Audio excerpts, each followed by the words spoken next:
If you've been following along and have never joined a design boot camp, I'm going to encourage you to sign up. It's 5 hours of workshops and we have live versions going on often so you can come and ask questions. Go to www.designsweetcourses.com/designbootcamp. If you have been struggling to get sales from your design work or understanding what you really need to do to make money, I have the workshop for you. On September 23rd, I'm hosting my first ever Profitable Designer Workshop. This 1-day, 3-hour workshop is only $97, but I have a discount for all my podcast listeners.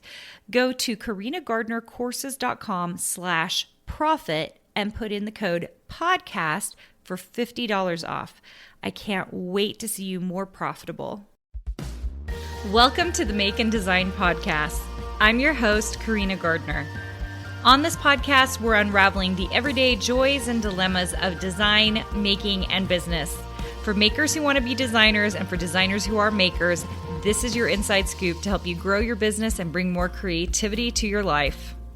Today, I want to talk to you guys about flow. This is a subject that I think creatives talk about once in a while. We don't talk about it all the time, but I think when you are creative, that there's something that we can get into called flow. And I know there are actually some great books out there on it.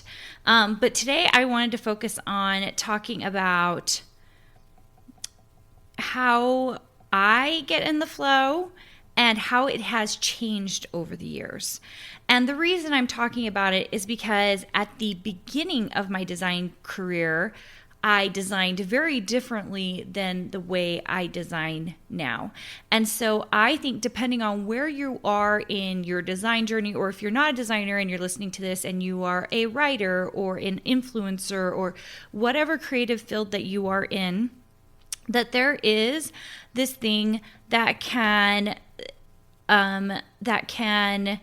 really be a wonderful thing for your skill set.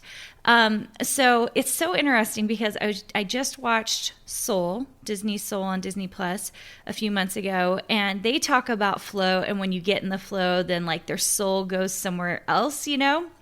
If anybody has watched that, you guys know what I'm talking about. I had always heard it described before as a state in which you are unable to perceive time and you are just in a state of creation. So that's sort of what I think of it as. And it does make, if you're a planner like me, it does make planning sometimes a little bit difficult, right? If I'm like, okay, I'm going to take this 2-hour block and I'm going to do X, Y, and Z. Well, when I get in a flow state, I just want to keep working. Like I kind of just am in my creative zone and I know what I'm doing and I just want to get there. And sometimes actually, you guys will have to tell me if this happens to you at all, but like sometimes for me, it's really hard to start it. Like, so sometimes I have to down at my computer. I have to write down my first thing I'm going to do. I have to tell myself I am only going to open up the document that I'm going to start illustrating. I'll say, actually right now I'm designing a fabric line and I don't know, I'm having regular barriers, right, to design.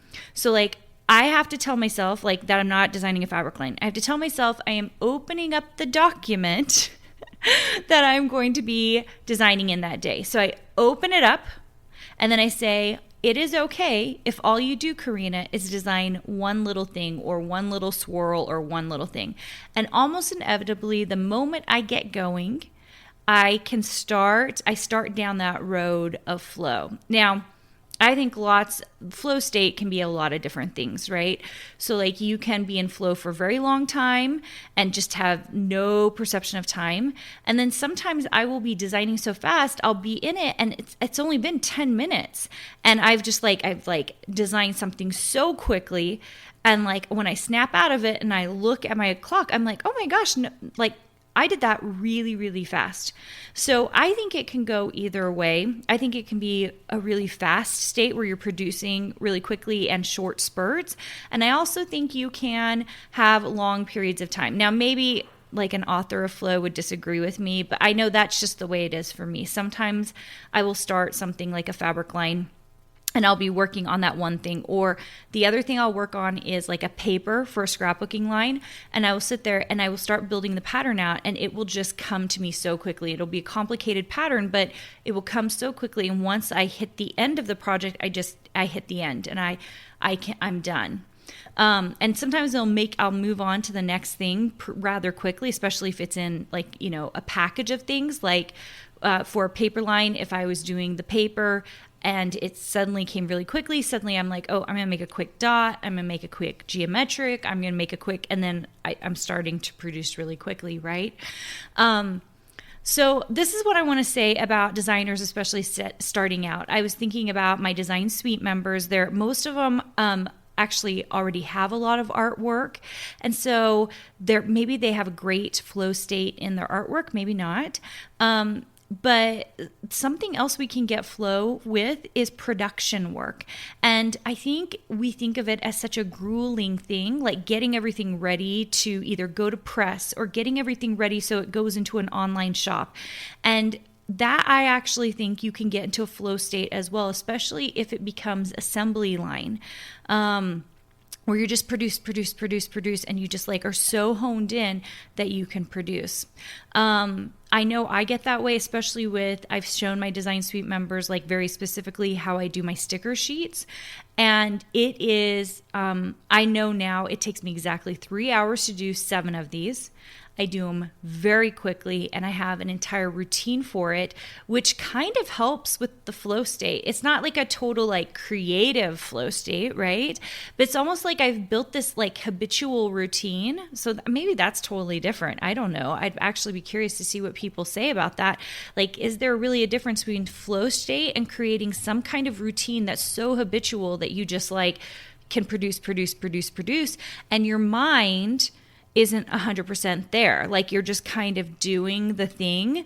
And I know, especially when I'm picking the colors or trying to decide how it's going to look, like that actually feels more flow state to me than it does like the routine. So I don't know. I'm throwing some things out there into the universe that I'm actually curious what other people think about. And maybe I need to read up more about it. So I was going to say at the very beginning of my design career, when I designed, I had to have full concentration on whatever I was working on. And I think that had so much to do with the fact that I didn't know my programs as well. Whereas now I've been in the programs in Illustrator and Photoshop and InDesign for so many years that I don't feel like I need to think about it, okay? So I think your flow state or the way you work as a new designer might be a little bit different than maybe a designer who's been working like I have for 14 or 15 years and designing. Because now when I design, I actually have to have a little bit of white noise. And that used to not always be the case. I actually almost get a tiny bit bored, I think, when I'm just designing straight, unless I have something going on in the background. Usually a podcast is actually the best. I'm on Marco Polo a lot with my friends and sisters, and so I'll have Marco Polo going. I also will usually put on a show that I've already seen before. Rarely, I don't really like watching shows that are new because it makes it really difficult. I'll do it, but it's not my favorite. I actually prefer to put on something I have seen several times. And then that way it just creates that little bit of white noise to like occupy that piece of my brain that is not being used. And the rest of it can go towards the designing. If any of you have had this, I'm actually curious because that is something that I found that quite a few designers have. We need a little bit occupied with some kind of white noise. Okay, so I'm going to tell you my favorite shows to watch, and when I say watch, I mean really listen to when I'm doing it. And most of these have several seasons, and that's why it works so well. Well, I shouldn't say, like, I also will watch movies. So, Gilmore Girls, I don't know why. Gilmore Girls is like an absolute favorite of mine. I can listen to Gilmore Girls while designing like it's nobody's business. Like I think because there are so many words and they're talking so quickly, I think it helps a lot. So I'll have that going on in the background. Plus there's like not a lot of flashy scenes. And so it's just, I don't know, it's very comforting to me as I'm designing. For movies, I love any romantic comedy, but my favorites are Sleepless in Seattle, You've Got Mail, and Something's Gotta Give. The other one that I will watch a lot while I'm designing is Under the Tuscan Sun. It's just like, I think when you find some of your favorites that like kind of work out nicely, and you'll notice a lot of them, I don't want to say that they're not masterpieces, but there's like enough interest there and enough funny there but like, it's just not like over the top, you know? Okay, other shows I will rewatch. I'm trying to think some of my favorites or ones that I've done recently.